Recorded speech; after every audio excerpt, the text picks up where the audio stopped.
I think the biggest reason for choosing Hong Kong had to do with Hong Kong cinema. At the time we were watching a lot of like Hong Kong cinema action flicks and just loved like the action, loved the setting.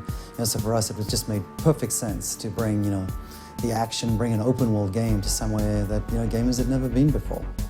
Got this meshing of cultures. You've got the Eastern culture and the Western culture. The Western culture being the British involvement in Hong Kong, and how those two cultures have sort of been fused together over the past century and a half. It has really shaped that city. You have the crazy extremes and the crazy characters just there for your enjoyment. Watching movies, we all love watching action movies, but that wasn't enough. And reading books, and there are lots of them about the cops' relationship with the Triads, that wasn't enough. We wanted to go there and experience it and understand not just what it meant to be there, but the elements that they could bring back. For the first time, we experienced the city through the viewfinder of our cameras, so we were just taking photos nonstop. There are parts of the city where it felt like you're just walking in a canyon of signage, you know what I mean? And then from there, the following day, you go to a different part of the city where it feels vast and open and modern. And you're seeing a building that's over 100 stories tall, and next to it, there's a tiny little temple.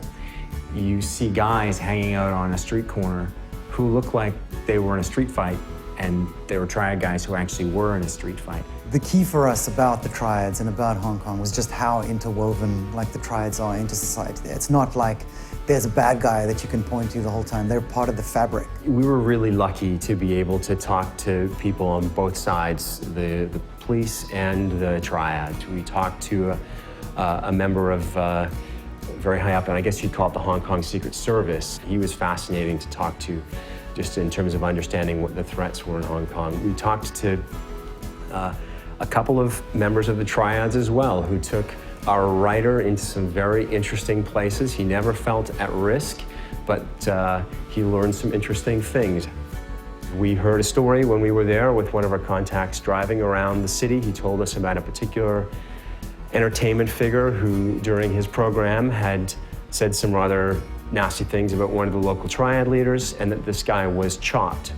Chopped being the term of being attacked by a Triad but left alive. No sooner had he told us the story than we drove around a corner and he said, well, there he is. And sure enough, there was this guy walking down the street who we passed, who was years after the attack, but very visibly limping and very visibly maimed.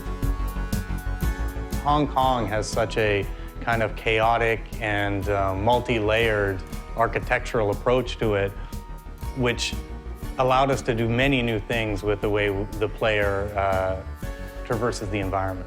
We've basically taken the essence of the city, the essence of the lifestyle, and designed all of our gameplay mechanics around that so that we can basically embrace the culture, but also create an experience where players will actually feel like a, gangster.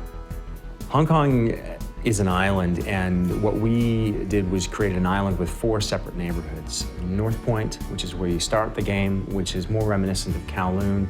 Central Hong Kong, very famous skyline.